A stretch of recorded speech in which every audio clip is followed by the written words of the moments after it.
ہمایوں دلاور صاحب ہیں، انہوں نے اوپن کورٹ میں بڑے کانفیڈنٹلی انہوں نے جو فیصلہ لکھوایا ہے، اور اس پہ بھی جو پی ٹی آئی کے وکلا ہیں انہوں نے اعتراض کیا کہ انہوں نے اوپن کورٹ میں تمام وکلا کے سامنے فیصلہ لکھوایا، عمران خان صاحب کے سامنے فیصلہ لکھوایا، اور کہا ہے کہ عمران خان صاحب ہر صورت جو ضابطہ فوجداری 342 ہے اس کے تحت آج صبح 9 بجے ذاتی حیثیت میں پیش ہو کر سیشن کورٹ میں ان کے سامنے اپنا بیان جو ہے وہ ریکارڈ کروائیں، اور جو انہیں کویسچن دیا گیا ہے 35 سوالات پر مشتمل ہے، وہ ان تمام سوالات کے وہ جوابات دیں۔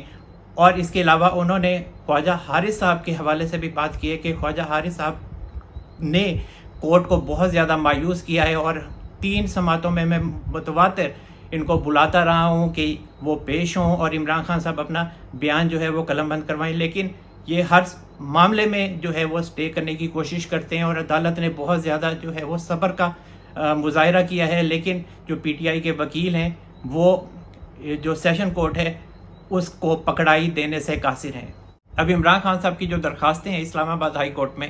وہ 3 اگست کو جیسا کہ میں نے آپ کو بتایا کہ وہ لگی ہوئی ہیں۔ اب جو اسلام آباد ہائی کورٹ کے چیف جسٹس ہیں عامر فاروق صاحب، وہ کیا فیصلہ ان درخواستوں پر دے سکتے ہیں؟ وہ میرا یہی خیال ہے کہ وہ نہ ریجیکٹ کریں گے نہ اسے ایکسیپٹ کریں گے، بلکہ جو ہمایوں دلاور صاحب کا جو توشہ خانہ کیس ان کے سامنے لگا ہوا ہے، وہ ان کو یہی کہہ سکتے ہیں کہ آپ فیصلہ محفوظ کر لیں اور فیصلہ نہ سنائیں۔ اور میں نے آپ کو یہی بات بتائی تھی، بلکہ 2 ویلاگز میں نے یہی بات بتائی ہے کہ عمران خان صاحب کے خلاف توشہ خانہ کیس میں جو فیصلہ ہے وہ ہمایوں دلاور صاحب محفوظ کر لیں گے، لیکن وہ سنائیں گے نہیں، اور ریاست کا بھی یہی موڈ دکھائی دیتا ہے کہ عمران خان صاحب کے خلاف فیصلہ توشہ خانہ کیس میں، چاہے وہ نااہلی ہے یا ان کی قید ہے، وہ ابھی نہ سنایا جائے، کیونکہ چیف جسٹس امرتا بندیال صاحب وہاں سپریم کورٹ میں ابھی بیٹھے ہیں اور 16 ستمبر کو وہ ریٹائر ہوں گے، تو اس کے بعد یہ فیصلہ سنایا جائے گا، اور ابھی چونکہ الیکشن کا ماحول بھی نہیں ہے تو اسی وجہ سے اس معاملے کو پینڈنگ رکھا جائے، ورنہ پھر عدالتیں جو ہیں وہ ریلیف کی طرف چلی جاتی ہیں اور عمران خان صاحب جو ہے وہ اپیلیں کریں گے سپریم کورٹ میں، ہائی کورٹ میں، تو یہی وہ معاملات ہیں جس کی وجہ سے جو ریاست ہے اور جو ہمایوں دلاور صاحب ہیں یا اسلام آباد ہائی کورٹ کی چیف جسٹس ہیں عامر فاروق صاحب، ان کے حوالے سے یہی محسوس ہوتا ہے کہ یہ جو کیس ہے اس کا جو فیصلہ ہے وہ پینڈنگ رکھا جائے گا، اور جو چیف جسٹس عامر فاروق صاحب ہیں اور ان کے حوالے سے بھی ان کے خلاف جو درخواستیں ہیں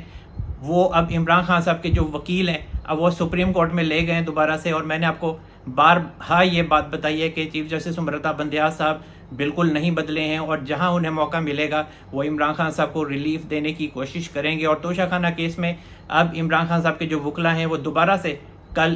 سپریم کورٹ میں جو چیف جسٹس امرتا بندیال صاحب ہیں ان کے سامنے پیش ہوئے، ایک کوئی کیس چل رہا تھا، ذاتی حیثیت میں تو پیش نہیں ہوئے، ذاتی حیثیت میں نہیں ملے، جو ان کا کنڈکٹ رہا ہے ہمیشہ لاہوری گروپ کا، تو لاہوری گروپ ابھی بھی جو ہے وہ ایکٹیو ہے اور وہ ہر صورت چاہتے ہیں کہ عمران خان صاحب کو توشہ خانہ کیس میں ریلیف مل جائے،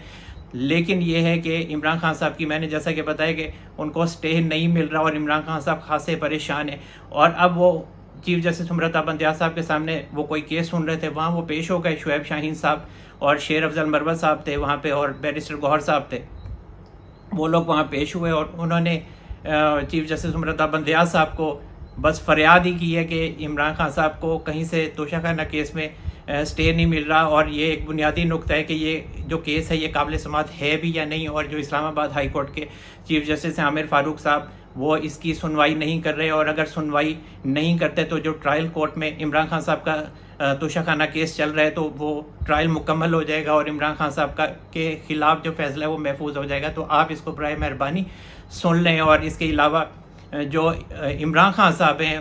انہوں نے آرٹیکل 248 کا سہارا لیتے ہوئے چیف جسٹس امرتا بندیال صاحب سے استثناء مانگا ہے اور کہا ہے کہ میں چونکہ وزیر اعظم رہا ہوں، میں سابق وزیر اعظم ہوں، میں نے انتظامی امور کو سنبھالا ہے، ملکی جو معاملات تھے ان کو سنبھالا ہے، عوام کی خدمت کی ہے، تو مجھے آرٹیکل 248 کے تحت استثناء دیا جائے توشہ خانہ کیس سے، اور جو بھی مجھے کوئی سزا سنائی جاتی ہے تو مجھے اس سے استثناء دیا جائے۔ اور اس کے علاوہ یہی وہی عمران خان صاحب ہیں جب میاں نواز شریف صاحب کا پاناما لیکس کا معاملہ چل رہا تھا، ان کے جو وکیل تھے مخدوم علی خان صاحب، انہوں نے صرف ایک حوالہ دیا تھا آرٹیکل 248 کا، انہوں نے استثناء مانگنے کی بات نہیں کی تھی میاں نواز شریف صاحب کے لیے، صرف ایک حوالہ دیا تھا سپریم کورٹ کے ایک فیصلے کا۔ تو اس وقت ایک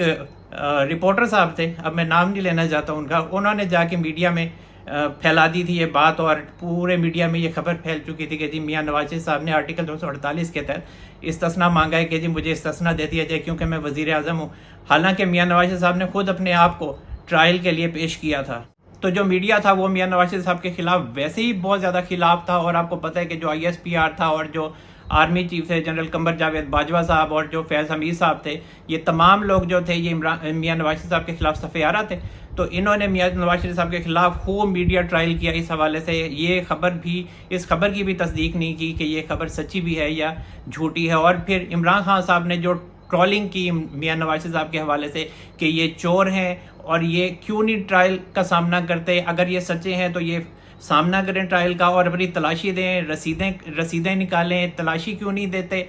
تلاشی دیں جی تلاشی دیں، اس طرح کی باتیں کرتے رہے یہ لوگ۔ اور پھر اس کے بعد جو اب اپنا جب معاملہ آیا ہے تو اب یہاں پر آرٹیکل 248 کا سہارا لیا ہے، اور جج صاحب سے جو بندیال صاحب ہیں ان کو اب منتیں ترلے کرنے میں لگے ہوئے ہیں کہ مجھے کسی نہ کسی طریقے سے ٹرائل کورٹ سے بچائیں، بس پاؤں نہیں پڑے چیف جسٹس امرتا بندیال صاحب کے، باقی تو عمران خان صاحب بس گڑ گڑانے میں لگے ہوئے ہیں۔ اور میاں نواز شریف صاحب کے حوالے سے جب مخدوم علی خان صاحب نے یہ حوالہ دیا تھا صرف آرٹیکل 248 کا، تو اس وقت جو کھوسا صاحب تھے، آصف کھوسا صاحب، انہوں نے یہ کہا تھا کہ جو وزیر اعظم ہے نا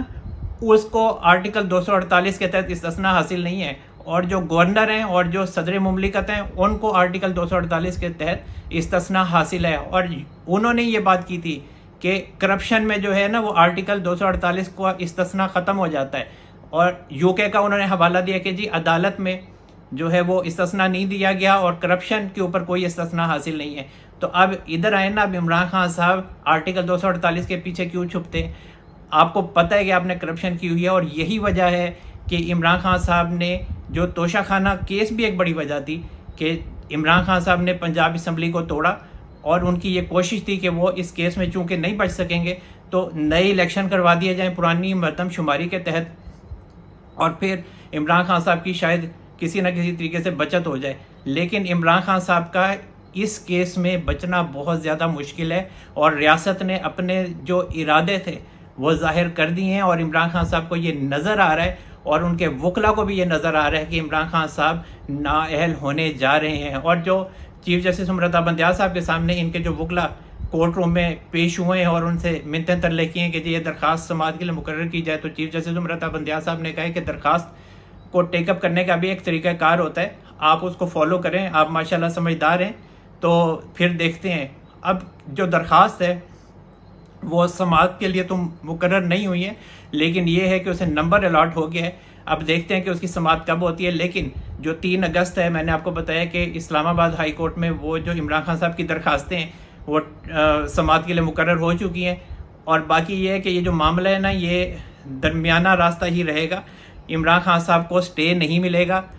جو اسلام آباد ہائی کورٹ کی حد تک ہے، اور پورے طریقے سے کوشش ہے کہ یہ جو عمران خان صاحب کا ٹرائل ہے یہ تیزی سے چلے اور اس کا فیصلہ جو ہے وہ محفوظ ہو جائے۔ ہاں، بندیال صاحب جو ہے نا، بندیال صاحب ہی ایک واحد کرن ہے عمران خان صاحب کے لیے روشنی کی کہ وہ عمران خان صاحب کے خلاف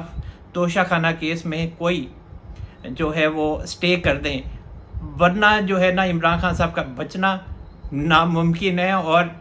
جو پوائنٹ ہے وہ یہی ہے کہ جو الیکشن کمیشن ہے وہ کوئی بھی عوامی نمائندہ ہے ان کے گوشواروں کی جب تصدیق کرتا ہے تو وہ 120 دن کے اندر کر سکتا ہے، اس کے بعد نہیں کر سکتا، اور عمران خان صاحب کا یہی ایک بنیادی نقطہ ہے، اور اسی وجہ سے عمران خان صاحب جو ہے نا وہ تل ملا رہے ہیں کہ ان کو سٹے مل جائے کسی طریقے سے۔ لیکن عمران خان صاحب کی جو کرپشن ہے، وہ جو ان کا کیس ہے وہ جینون ہے، اور عمران خان صاحب اس کیس میں بچنا ان کا بہت زیادہ مشکل ہے۔ وہ ایک الگ بات ہے کہ بندیال صاحب انہیں کسی نہ کسی طریقے سے بچائیں، وہ صرف سٹے ہو سکتا ہے، اس کے علاوہ کیس تو ختم نہیں ہو سکتا۔ اور جو سپریم کورٹ ہے یا اسلام آباد ہائی کورٹ ہے، میں نے آپ کو بتایا تھا کہ تاریخ میں ایسا کبھی نہیں ہوا کہ ایک ٹرائل ہو رہا ہو، حتمی مرحلے میں وہ پہنچ چکا ہو اور کوئی بڑی کورٹ جو ہے وہ عمران خان صاحب کو ریلیف دے۔ تو جو بندیال صاحب کا معاملہ لگتا ہے 2 صورتیں ہو سکتی ہیں، یا تو وہ عمران خان صاحب کو سٹے دے سکتے ہیں اس معاملے پر، یا پھر یہ ہو سکتا ہے کہ وہ دوبارہ سے جو معاملہ ہے وہ اسلام آباد ہائی کورٹ میں بھیج دیں کہ چونکہ اگر 2 اگست کو ہی وہ مطلب اس درخواست کو ٹیک اپ کر لیتے ہیں بندیال صاحب تو پھر انہیں بتایا جائے گا کہ 3 اگست کو اسلام آباد ہائی کورٹ کے جو چیف جسٹس ہیں عامر فاروق صاحب، وہ عمران خان صاحب کی درخواستوں کو ٹیک اپ کریں گے، سماعت کریں گے. تو پھر ہو سکتا ہے کہ بندیال صاحب یہی کہیں کہ آپ ابھی اسلام آباد ہائی کورٹ چلے جائیں اور وہاں دیکھیں کہ وہ کیا فیصلہ دیتے ہیں. تاہم عمران خان صاحب نے جو الیکشن کمیشن میں توشہ خانہ کے حوالے سے ریکارڈ جمع کروایا تھا، وہاں پہ ان کے اپنے بندے نے ہی بہت زیادہ گڑبڑ کر دی ہے، جس کی وجہ سے عمران خان صاحب خاصے پھنس چکے ہیں. اور اسی وجہ سے خواجہ حارث صاحب کو بھی عمران خان صاحب کو توشہ خانہ کیس میں بچانا بہت زیادہ مشکل ہو گیا ہے. اور پھر خواجہ حارث صاحب کے حوالے سے پھر کہا جاتا ہے کہ جی یہ ایک پرائم منسٹر کو نائل کروا چکے ہیں اور اب دوسرے پرائم منسٹر کو بھی نائل کروانے والے ہیں. دیکھیں جو سیاستدان ہیں، چاہے وہ میاں نواز شریف صاحب ہیں یا عمران خان صاحب ہیں، یہ دونوں جو وزرائے اعظم ہیں، ان کے کیس خواجہ حارث صاحب کے پاس تب آئے ہیں جب کیس جو ہے وہ بہت زیادہ بگڑ چکے تھے. میاں نواز شریف صاحب کا کیس اگر آپ دیکھیں تو وہاں قطری خط کو لایا گیا، وہاں سے معاملہ بہت زیادہ بگڑا. وہ ایک الگ بات ہے کہ جو ریاست ہے وہ کچھ اور چاہتی تھی، میاں نواز شریف صاحب کی نائلی چاہتی تھی. اور جو عمران خان صاحب کا کیس ہے، اس کو زیادہ تر جو خراب کیا ہے وہ بیرسٹر علی ظفر صاحب نے کیا ہے. اور وہ انہوں نے جو ریکارڈ توشہ خانہ میں جمع کروایا ہے اور جس کی وجہ سے عمران خان صاحب پھنسے ہیں، اور وہی جو ریکارڈ ہے اب وہ عمران خان صاحب کے گلے میں جو ہے نا وہ پڑا ہوا ہے. اور عمران خان صاحب اب سوالات کے کیا جوابات دیں، وہ خود ہی وہاں پر جمع کروا چکے ہیں. اور یہ خود تو کہہ چکے ہیں کہ توشہ خانہ میں میں نے تحائف لیے، میں نے بیچے تو میری مرضی. انہوں نے تحفے لیے وہاں سے، اس کے بعد ان کو بیچا، اس کے بعد وہاں پر پیسے جمع کروائے اور رول خود بنایا تھا کہ جو بھی اب کوئی توشہ خانہ سے تحفہ لے گا وہ 50% جو ہے اس کا ادا کرے گا. بھائی آپ رول بدلتے نہ تبدیل کرتے، آپ اسی رول پہ رہتے اور خود پرانے رول کے مطابق جو 20% توشہ خانہ سے تحفہ لینے کی قیمت تھی وہ جمع کروائی. اور وہ بھی جب تحفہ بیچ دیا اور اس کے بعد پھر یہ کام انہوں نے کیا. اور بھی بہت سارے مسائل ہیں جو عمران خان صاحب نے توشہ خانہ کیس میں کریٹ کیے ہیں، جس کی وجہ سے جو عمران خان صاحب ہیں وہ نااہلی کی طرف رواں دواں ہیں. اور ریاست کا یہ موڈ دکھائی دیتا ہے کہ اس وقت تک الیکشن نہیں ہوں گے جب تک عمران خان صاحب جو ہیں وہ نااہل نہیں ہوتے. اور دوسری طرف ایک اور جو ہے وہ پھلچھڑی چھوڑی جا رہی ہے. عمران خان صاحب کے جو ساتھی ہیں، جو کچھ وہاں کے صحافی ہیں، وہ یہ بات کر رہے ہیں کہ جی جو کیئر ٹیکر پی ایم ہے اس کے حوالے سے کوئی اتفاق نہیں ہو سکا، نہ نون لیگ میں، نہ پیپلز پارٹی میں، نہ JUIF میں. تو اب اسٹیبلشمنٹ نے یہ فیصلہ کر لیا کہ اسی کا ہی بندہ آئے گا، پرائم منسٹر بنے گا وہ کیئر ٹیکر، اور ان کی جو کابینہ ہوگی وہ بڑی تگڑی ہوگی. اور وہ ان تمام کو جو جتنے بھی PDM میں شامل جماعتیں ہیں، نون لیگ اور یہ JUIF اور PDM سے الگ پیپلز پارٹی، ان تمام کو وہ سیٹ اپ جو ہے وہ رگڑ دے گا. اور عمران خان صاحب تو ویسے بھی رگڑے جانے والے، ایسا کچھ نہیں ہونے جا رہا. آپ کو میں بتا دوں کہ مسلم لیگ نون جو ہے اس کی جو گڈی ہے وہ بڑی چڑھی ہوئی ہے. اور آپ کو میں نے ایک اور خبر دی تھی کہ جو بلوچستان میں BAP ہے اور آصف علی زرداری صاحب جو ہیں ان کے ساتھ ان کی کمٹمنٹ ہوئی تھی کہ وہ آصف علی زرداری صاحب کے ساتھ چلے جائیں گے، پیپلز پارٹی میں مرج ہو سکتے ہیں یا ان کے ساتھ وہ شامل ہو جائیں گے. تو میں نے آپ کو یہ بتایا تھا کہ وہ پھر کمٹمنٹ جو ہے وہ ختم ہو گئی ہے. اور جو عبدالقدوس بزنجو صاحب ہیں انہوں نے کہا ہم پیپلز پارٹی کے ساتھ شامل نہیں ہو سکتے، ہم اپنے پلیٹ فارم پہ الیکشن لڑیں گے. اس کی وجہ سے آصف علی زرداری صاحب کچھ ناراض بھی ہوئے ہیں. اب خبر یہ ہے کہ جو BAP ہے، اور میں نے آپ کو یہ بھی بتایا تھا کہ BAP کو اشارہ ہوا ہوگا کہ آپ نے پیپلز پارٹی کے ساتھ نہیں جانا، اور اسی وجہ سے پھر BAP جو ہے وہ باپ ہے جو وہ پیچھے ہٹ گئی. اور اب خبر یہ ہے کہ جو باپ ہے وہ اب مسلم لیگ نون کے ساتھ جو ہے وہ اتحاد کرنے جا رہی ہے. اور جو جام کمال صاحب ہیں جو سابق وزیر اعلیٰ ہیں بلوچستان کے، وہ مریم نواز صاحبہ سے بھی ملے. اور اس کے بعد اب امکان ہے کہ جو ان کے وزراء ہیں اور جو پارٹی اراکین ہیں وہ اب نون لیگ کے ساتھ شامل ہونے جا رہے ہیں. اور اس کے علاوہ جو کاف لیگ ہے، جو استحکام پاکستان پارٹی ہے، اور بھی کچھ آزاد امیدوار ہوں گے جو الیکشن لڑ کے مسلم لیگ نون کے ساتھ شامل ہوں گے. آنے والے دنوں میں آپ دیکھیں گے کہ پنجاب میں ہر بندے کو اگر پارٹی کا ٹکٹ چاہیے ہوگا تو وہ مسلم لیگ نون کا چاہیے ہوگا. اور مسلم لیگ نون کی ہوا چل رہی ہے. اور یہ آپ سب سے بڑی اگزامپل آپ دیکھ لیں کہ جو چائنا کے نائب وزیر اعظم آئے ہیں اور شی جن پنگ جو چائنا کے صدر ہیں ان کے وہ دست راست ہیں اور بڑے قریبی ہیں، انہوں نے ان کو بھیجا ہے پاکستان، لی فنگ ہے ان کا نام، جو نائب وزیر اعظم ہے چائنا کے. تو آپ اندازہ لگا سکتے ہیں کہ چائنا جو ہے وہ مسلم لیگ کی حکومت کو کتنی اہمیت دے رہا ہے اور میاں نواز شریف صاحب کو کتنی اہمیت وہ دے رہا ہے. اور اگر چائنا پاکستان میں آتا ہے تو وہ میاں نواز شریف صاحب اور میاں شہباز شریف صاحب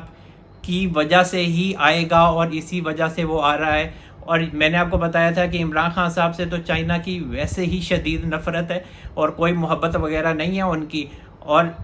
عمران خان صاحب کا تو وہ نام بھی نہیں سننا چاہتے. اور جس طرح سے 2014 کا دھرنا تھا، اس میں دھرنا زیادہ یہ وجہ بھی تھی کہ چائنا کا صدر نہ آئے اور یہ جو سی پیک کا معاملہ ہے اس کو سبوتاژ کیا جائے. اور جب چائنا کی کسی بڑی پرسنالٹی نے آنا ہوتا تھا پاکستان میں، عمران خان صاحب دھرنا دے کے بیٹھ جاتے تھے یا لانگ مارچ کا اعلان کر دیتے تھے اور وہ جو معاملہ تھا وہ پیچھے ہٹ جاتا تھا. اسی طرح سعودی شہزادہ محمد بن سلمان جو تھے، ان کا ایک دورہ تھا پاکستان کا، تب بھی عمران خان صاحب نے یہی لانگ مارچ کا جو ہے وہ واویلا مچا دیا اور سڑکوں پہ نکل آئے. تو پاکستان میں عمران خان صاحب نے ہمیشہ کوشش کی ہے کہ پاکستان ترقی کے راستے پر نہ چلے، اور یہ ہمیشہ جو ہے نا، جو اس میں بحران رہے، سیاسی بحران ہو چاہے معاشی بحران ہو، جو بھی معاملات ہیں، عمران خان صاحب نے کبھی یہ نہیں سوچا کہ پاکستان ترقی کی راہ پہ گامزن ہو. ایک اور ہے معاملہ کہ سپریم کورٹ میں ایک بار پھر درخواست دائر کی گئی ہے کہ ملٹری کورٹس میں سویلینز کے ٹرائل کے خلاف جو درخواستیں آئی ہیں، اور جو چیف جسٹس عمرتا بندیال صاحب ہیں وہ اپنے 6 رکنی بینچ کے ساتھ یہ جو معاملہ ہے یہ سن رہے ہیں، اور ان میں جو ججز شامل ہیں ان میں جسٹس یحییٰ آفریدی صاحب ہیں، اور جسٹس عائشہ ملک صاحبہ ہیں، جسٹس مظاہر علی اکبر نقوی صاحب ہیں، جسٹس اعجاز الحسن صاحب ہیں، جسٹس منیب اختر صاحب ہیں. تو یہ جو درخواست آئی ہے اس میں دوبارہ سے یہ استدعا کی گئی ہے کہ جو چیف جسٹس عمرتا بندیال صاحب ہیں وہ ملٹری کورٹس میں سویلینس کے ٹرائل کے خلاف جو درخواستیں ہیں اس پر اب فل کورٹ بنا دیں، اور یہ 6 رکنی بینچ جو ہے اس کو ڈیزالو کر دیں. اور جو درخواست ہے وہ کرامت علی ہیں ان کی طرف سے دائر کی گئی ہے، اور ان کے جو وکیل ہیں فیصل صدیقی صاحب،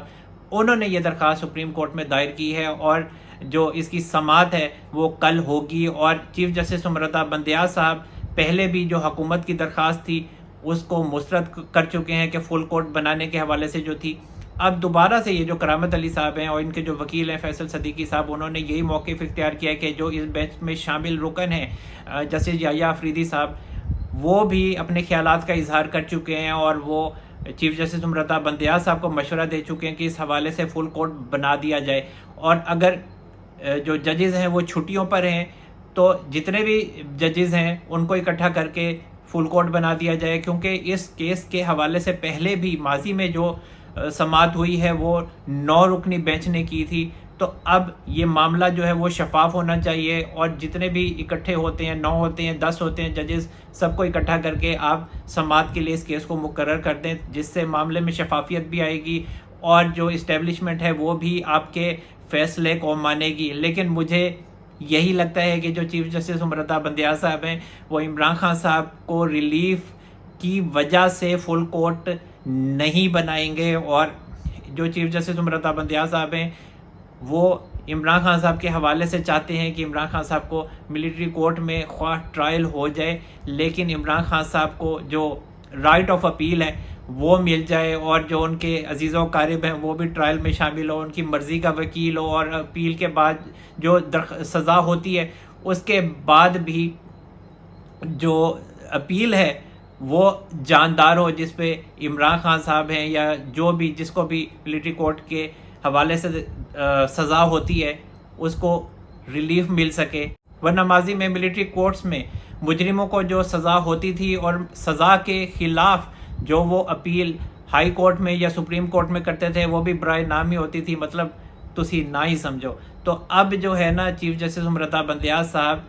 جس مجرم کو بھی سزا ہوتی ہے اس کے حوالے سے وہ چاہتے ہیں کہ جاندار اپیل کا جو رائٹ ہے وہ دیا جائے. تو جناب اب تک کے لیے اتنا ہی. اللہ تعالی ہم سب پر اپنا رحم و کرم فرمائے. منصور احمد قریشی کو اجازت دیجیے. اپنا بہت سارا خیال رکھیے گا. اللہ حافظ.